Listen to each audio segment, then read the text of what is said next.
Hi guys, we're here this morning with Ntando Lurwenga, who was on one of our entrepreneurship programs that we did through Entrepreneurship School. Welcome this morning, Ntando. How are you? Oh, I'm great, thanks to you, Brent. Thanks Fantastic, fantastic. I must add, just give all the ladies advice. He is a male model, so you guys can go maybe stalk him on Facebook and pop him a message there in his inbox. Great stuff. Welcome here this morning, Ntando. Thanks for having me. Sorry? Thank you for having me. No problem. We're going to speak a bit about what you've learned through the entrepreneurship program and also just touch on a few aspects that we did in the program. Okay. So first of all, let's just get started with you introducing yourself to the viewers out there and what your business knowledge was before you actually attended the entrepreneurship program. Okay. Well, pretty much my business knowledge, I suppose I had like business knowledge coming up because, I did business studies in high school. I was studying a business degree, if I can put it that way. But I think one thing which really, I enjoyed about the entrepreneurship program is that, it really made things like very simplistic and, very kind of straightforward, which is something, I wasn't exposed to beforehand, studying a business degree and all that kind of stuff. And, it kind of showed me that starting a business doesn't necessarily have to be something which is, over there, but it can actually be something that is simplistic, in the sense that, a business is not just limited, to kind of creating a product or developing a service, but, it can be something that's personal, it can be an extension of yourself as a person. So, yeah. Nice, I like that. And I like the fact that you're mentioning that because that is specifically how I created the entrepreneurship program. To be simplistic, to be practical, and to live out the dream that you have inside of yourself. Okay, fantastic. Just quickly from the top of your head, why did you join the entrepreneurship program? Well, I joined the entrepreneurship program because I had a problem of, I read a book, it's called The Hurdle. So the book was pretty much, based on, business plans in general, if I can put it that way. And so, it's got this whole thing, an introduction, the financial plan, everything, everything a business plan entails. But, what happened is that it got to a point where, the book got to a place where I could relate to it. It said, the startup plan.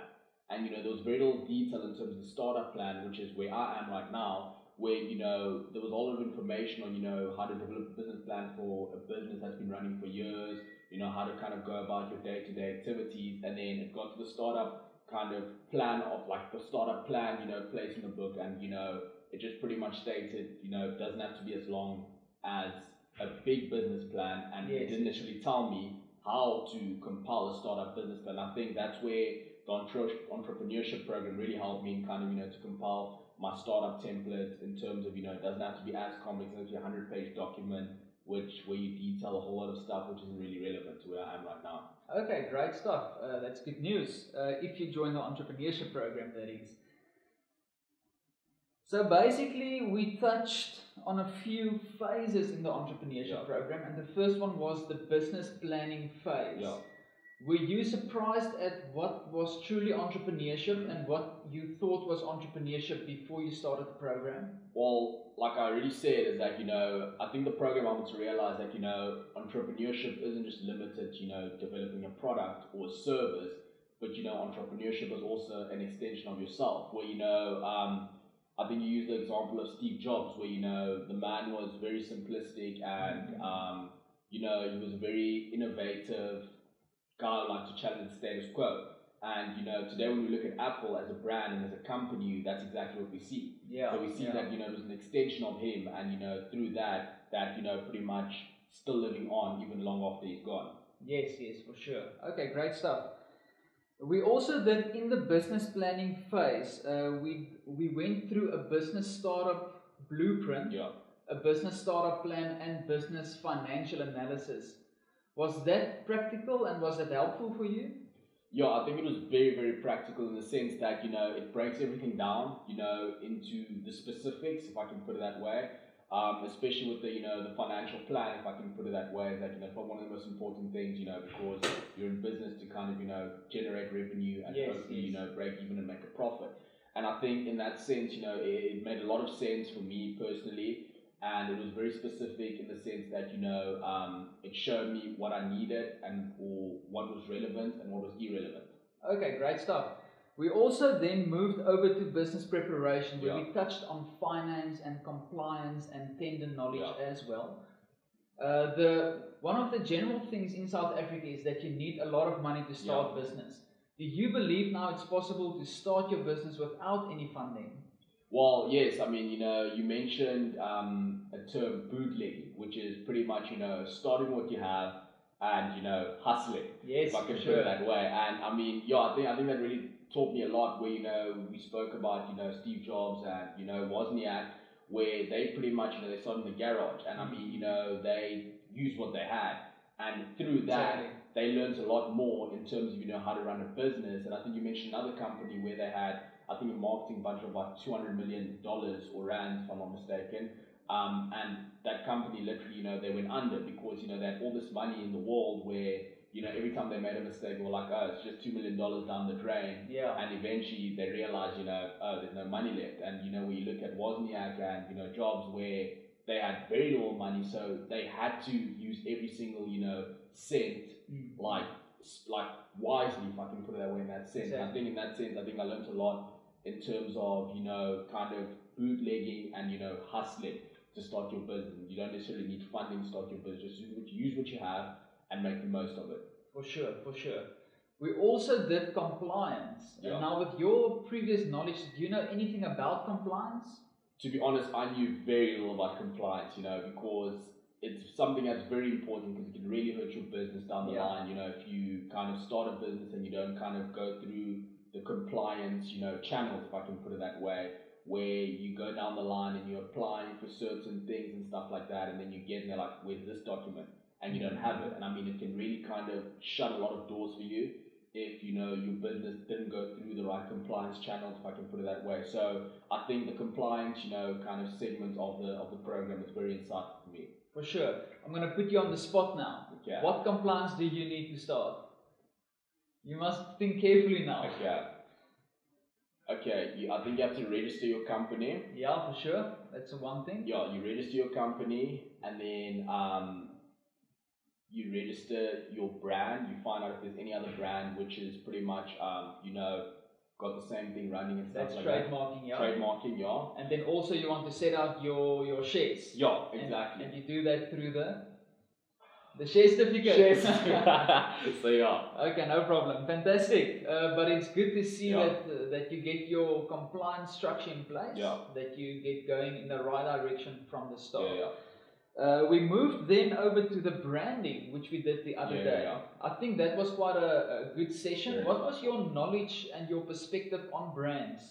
Well, prior to that session, I think my knowledge on brands was pretty much just, for example, when you see red, you think of Coca-Cola, Virgin Active. When you see yellow, you think of MTN or whatever. So it was what you see about the company before you actually get to know the company, if I can put it, or the organization. Yes. And I think what really stood out for me in that session was the fact that it's very important who you associate your brand with, because that pretty much shows what you stand for. Where, for example, we looked at Nike, where Nike, they associate themselves with people like Rafael Nadal, Roger Federer, people who are at the top of their game, Cristiano Ronaldo, and stuff like that. So that's what they stand for. They stand for excellence, they stand for greatness, and they always target and kind of associate themselves with people who are at the top of their food chain. So yeah, for sure. I think branding is huge, and I think it's one of the most exciting things that you can do in business is building your own brand.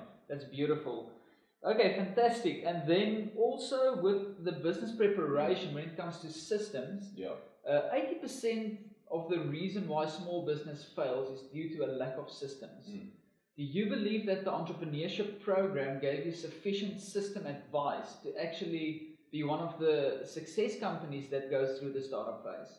Yeah, I honestly think so, because again, you look at, for example, kind of a lot of companies. Let's look at McDonald's, for example. I mean, they've got probably, one of the best systems, in place in the world, where, someone can come in from outside, very little skill set, and pretty much be able, to work within the McDonald's system. And I mean, It's really one of those things where when I think about, systems, if I can put it that way, that, there's a lot of companies or fast food franchises that can make better burgers than McDonald's, but there's very few companies or kind of fast food franchises that can pretty much, run a better business than McDonald's, because McDonald's got a very good system in place where people just have to come in, work the system, and the system produces the results. Fantastic, yeah, for sure. That's very important when it comes to building your business. Okay, now I know you touched on this before, but just to mention this or actually to the viewers out there, did the program change your perspective on entrepreneurship? Yeah, I think it honestly really, really did. Like, I think, for example, touching on the whole, topic of tenders, if I can put it that way, where we look today in South Africa, where a lot of people think, they can just ride on building a business on tenders. And exactly. I mean, you mentioned an example where, you met with someone and, they came to you for consultation and you were like, okay, they're planning on running a business, and building this business. And I mean, they plan on running a business just based on tenders.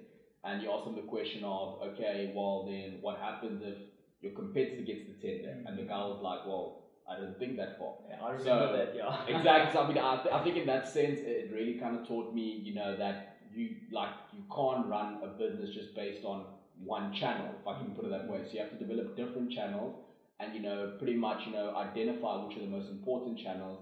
And through that, you kind of identify which one you pay the most attention to, because at the end of the day, apart from time, attention is also a very valuable currency, if I can put it that way, because, it's one of those things where today I could be sitting here and I mean, you could be giving you my time, but I could be on my phone at the same time. But, the time I'm giving you only has value once I give you my attention. So, yeah. For sure. That's a great analogy there. A wise man, this Ntando.